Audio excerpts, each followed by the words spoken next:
Alright my fans, tadzoka Capital Studio.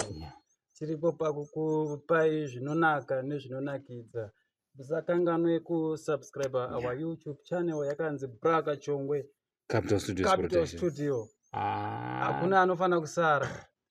Ande pa YouTube channel yakanzi Braga Chongwe kana pa TikTok tunowanika pa Facebook, WhatsApp, pa social media yese tinenge tiripo.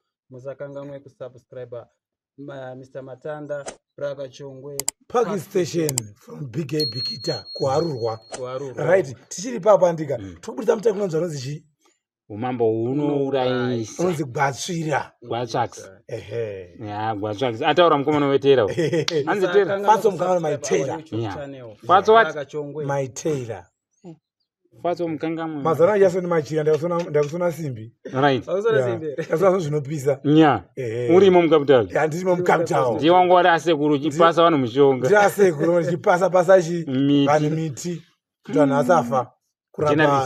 Journalist wa Capital Studio. Officer Matanda. Iko zino chakabvira. YouTube channel Braga Chongwe. Aiwa chakanaka. Tende pa fans. Aiwa chakanaka. Ini iyo papa chikabuda. Aiwa so itaiso kana. Amuita zimwe chako kuti anopa maoko aiwa. Zvinoda kutenda wakomana. Amururuko manu. Kwa hiyo unaita muruze hiyo. Unaita unaita muru. Unaita muru. Aiwa, tokutende mafanzi ramemnezu. Vira papo kusukira izo takutoenda.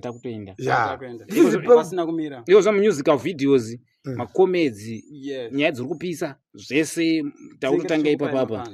Tichitoenda vaimbi vese vamofarira. Vaimbi vamunoda vamozimudhanzi vamese vamototi Kachongwe. Capital Studios team chimbonoshuta team iro kati mbonoti tunoenda kwese vese vada kushutirwa mavideo isu chiri kungodakiza vanhu team Capital zvese zvinoda zvakaita sei tinokupusha zvakaenda toda ku matisa toda kupushwa matisa toda kushutirwa mavideo.